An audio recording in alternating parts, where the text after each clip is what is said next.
Compartment এতটাই ফাঁকা হয়ে গেছে রীতিমতো ভয় লাগছে। ভারতীয় রেলের অবস্থা দেখুন, 12 ঘন্টা রিশিডিউল।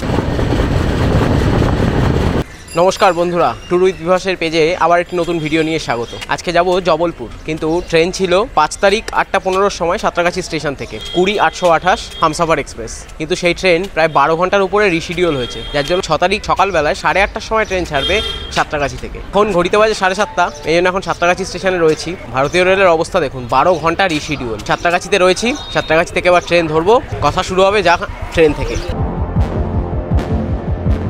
এখনও সাঁতরাগাছি স্টেশনে বসে রয়েছি, ট্রেন এখনও অ্যানাউন্স হয়নি। আর আরেকটা কথা বলি, জবলপুর যাওয়ার জন্য কিন্তু আপনারা শক্তিপুঞ্জ এক্সপ্রেস বা হাওড়া মুম্বাই মেলও ব্যবহার করতে পারেন।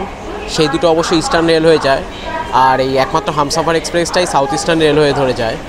আপনারা যদি ওই দুটো ট্রেন ধরেন তাহলে ওটা ইস্টার্ন রেল বালি বেলুর হয়ে বেরোবে, আর এটা হচ্ছে সাঁতরাগাছি এই লাইন দিয়ে যায়। প্রায় 8টা বাজতে যায়, এখনও অ্যানাউন্স হয়নি, দেখি কত নম্বরে দেয়।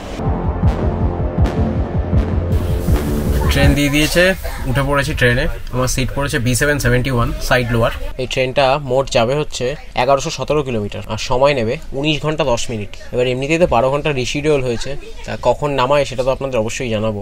আর এই 1117 কিলোমিটার যেতে মোট 10টা হল্ট স্টেশন দেবে এবং 171টা ইন্টারমিডিয়েট স্টেশন ক্রস করবে এই ট্রেনটা। আর এই যাত্রাপথে আমরা মোট 3টে রেলওয়ে ডিভিশনের মধ্যে দিয়ে যাব। প্রথমত আমরা সাউথ ইস্টার্ন দিয়ে শুরু করছি, এরপরে আমরা সাউথ ইস্টার্ন সেন্ট্রাল রেলওয়েতে ঢুকবো, আর তারপর হচ্ছে ওয়েস্টার্ন সেন্ট্রাল রেলওয়ে। আর রাজ্য অতিক্রম করবে মোট 5টা। বাংলা থেকে শুরু করছি, এরপর ঝাড়খণ্ড, তারপর উড়িষ্যা, তারপর ছত্তিশগড়, তারপর মধ্যপ্রদেশ। ঘড়িতে বাজে 8:54, 20-828 জবলপুর হামসাফার এক্সপ্রেস ছেড়ে দিল সাঁতরাগাছি স্টেশন। আর এই ট্রেনে কিন্তু শুধুমাত্র থার্ড এসি কোচ রয়েছে, এছাড়া কিন্তু আর কোনো কিছু থাকে না হামসাফারে। পুরো 19টা থার্ড এসি কোচ রয়েছে, কোনো sleeper, first AC, second AC আর কিচ্ছু পাবেন না, পুরোটাই থাকে থার্ড এসি। এটা মাথায় রাখবেন হামসাফারে যখন যাবেন। ট্রেনের পরবর্তী গন্তব্য খড়গপুর, আর এই খড়গপুর যেতে ট্রেন অতিক্রম করবে 30টা ইন্টারমিডিয়েট স্টেশন এবং 107 কিলোমিটারের দূরত্ব। আর কালকে রাত থেকে অনেকবার সময় পরিবর্তন হচ্ছে, এই জন্য ঠিকভাবে ঘুম হয়নি, তো একটু ঘুমিয়ে নিই, তারপর বাদবাকি কথা হবে। ট্রেন ততক্ষণ এগোতে থাকুক তার গন্তব্যের দিকে, আমিও ততক্ষণ একটু ঘুমিয়ে নিই।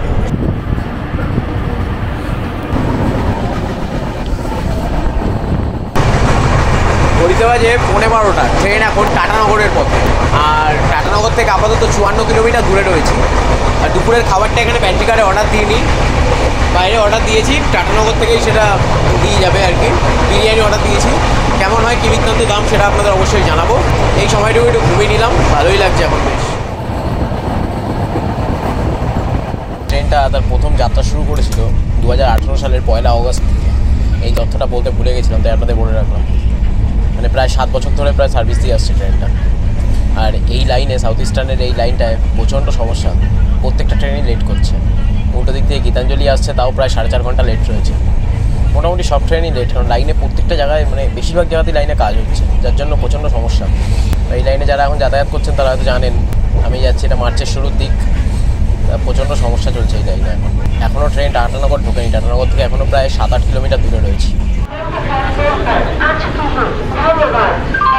ঘড়িতে বাজে দুপুরে 1:36, 20-828 জবলপুর হামসাফার এক্সপ্রেস 241 কিলোমিটার যাত্রা সম্পূর্ণ করে এখন পৌঁছালো টাটানগর জংশন। আর এই টাটানগর কেন জংশন জানেন কি?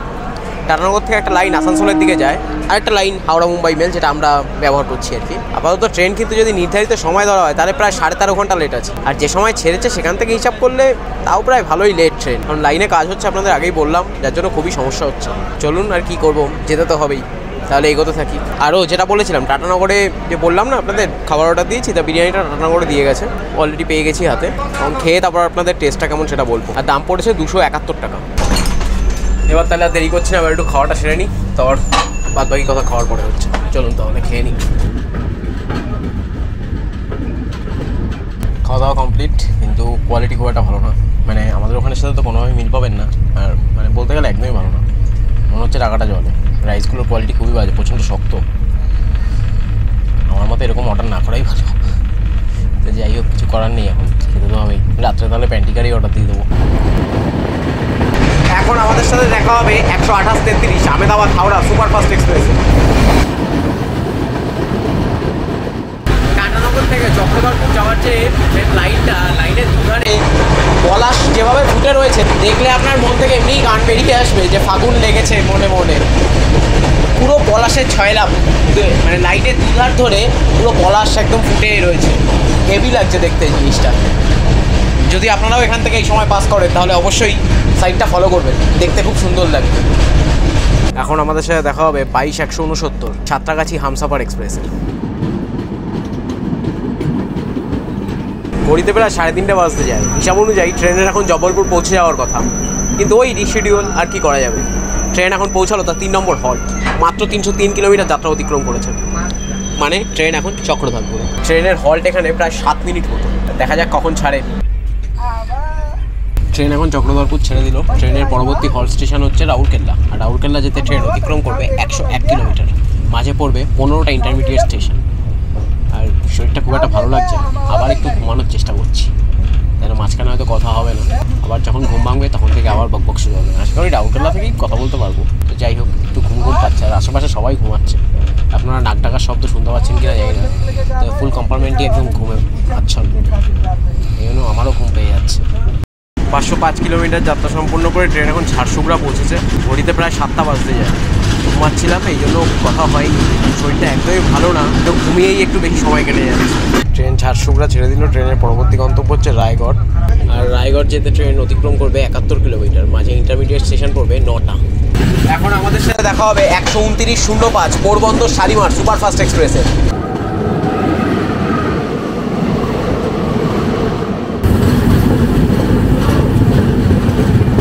ঘড়িতে বাজে 8টা। 577 কিলোমিটার যাত্রা সম্পূর্ণ করে ট্রেন পৌঁছালো তার 6ষ্ঠ হল্ট রায়গড়ে। রায়গড়ে ট্রেনের হল্ট মাত্র 2 মিনিটের। ট্রেন রায়গড় ছেড়ে দিল। ট্রেনের পরবর্তী গন্তব্য হচ্ছে বিলাসপুর জাংশন। বিলাসপুর যেতে ট্রেন অতিক্রম করবে 132 কিলোমিটার। মাঝে পড়বে 18টা ইন্টারমিডিয়েট স্টেশন। আর একটা মজার কথা বলি, একবার রায়গড়ে ছোটোবেলায় ট্রেনে করে যাচ্ছিলাম, তখন পায়ের থেকে কিটো খুলে লাইনে পড়ে গেছি। এখন আমাদের সাথে দেখা হবে 12-809 CSTM হাওড়া মুম্বাই মেলে। এখন আমাদের দিকে এগিয়ে আসছে 22-865 Mumbai LTT Puri superfast express.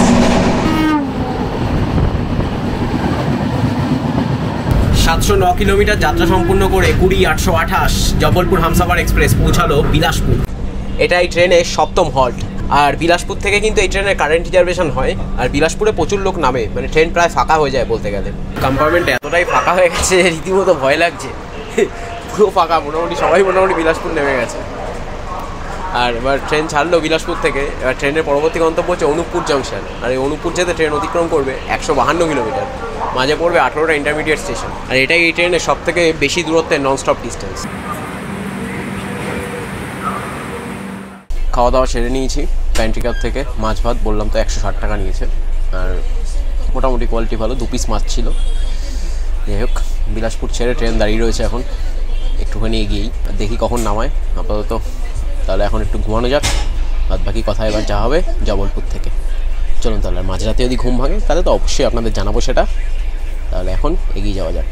Good morning বন্ধুরা, ঘড়িতে বাজে 9টা, মানে 24 ঘন্টা হয়ে গেল, এখনও ট্রেন জবলপুর ঢোকেনি। জবলপুরের আগের স্টেশন আধারতালে প্রায় 1 ঘন্টা ধরে ট্রেন দাঁড়িয়ে রয়েছে। আমি ঘুমাচ্ছিলাম, একটু আগে ঘুম ভাঙলো, ঘুম থেকে উঠে শুনলাম যে 1 ঘন্টা ধরে ট্রেন দাঁড়িয়ে রয়েছে। এবার এখন কি করবো ভাবছি, যে 1 ঘন্টা ধরে তো দাঁড়ানো, গাড়িকে কি বলবো এখান থেকে নিয়ে যেতে, ট্রেন তো ছাড়ার কোনো নামগন্ধ নেই।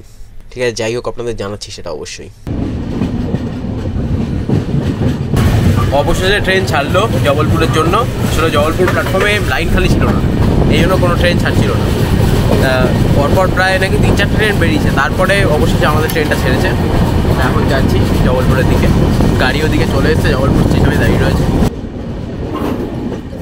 ট্রেন তো এখানে পৌঁছানোর কথা ছিল গতকাল 3:25 দুপুরবেলায়। সে তো এবার ভেবেছিলাম তখন এসে হোটেল নেব, তা সে তো কোথায় আর কি, এখন অলরেডি 9:30 বাজতে যায়, এখন ঢুকছে জবলপুর।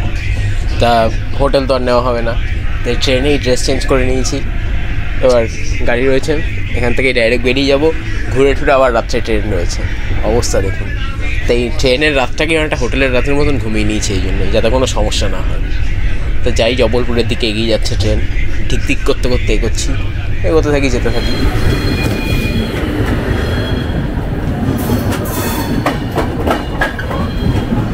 1116 কিলোমিটার যাত্রা সম্পূর্ণ করে 20-828 জবলপুর হামসাফার এক্সপ্রেস পৌঁছালো জবলপুরে। এই জবলপুর ঢুকেছে, এবার নামবো, বাইরে গাড়ি দাঁড়ানোই আছে, তো বেরোই প্ল্যাটফর্ম থেকে, বেরিয়ে দেওয়ার কথা হচ্ছে। চলুন তাহলে।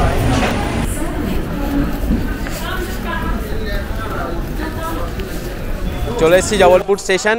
তাহলে এই ভিডিও এখানেই শেষ করছি। সাঁতরাগাছি থেকে কীভাবে জবলপুর আসলাম এই ভিডিওতে সেটাই ছিল, আপনারাও দেখলেন। আর এর পরের ভিডিওতে আসবে এই জবলপুর কীভাবে ঘুরছি, কীভাবে ঘুরছি, কত খরচ হচ্ছে, সব কিছু সেই ভিডিওতে আসবে। তাই সেই ভিডিও নোটিফিকেশান পাওয়ার জন্য অবশ্যই চ্যানেলটি সাবস্ক্রাইব করে দিন আর দেখতে থাকুন। তাহলে সবাই ভালো থাকবেন, সুস্থ থাকবেন। তাহলে পরের ভিডিও থেকে আবার আপনাদের সাথে দেখা হচ্ছে জবলপুর এক্সপ্লোর নিয়ে।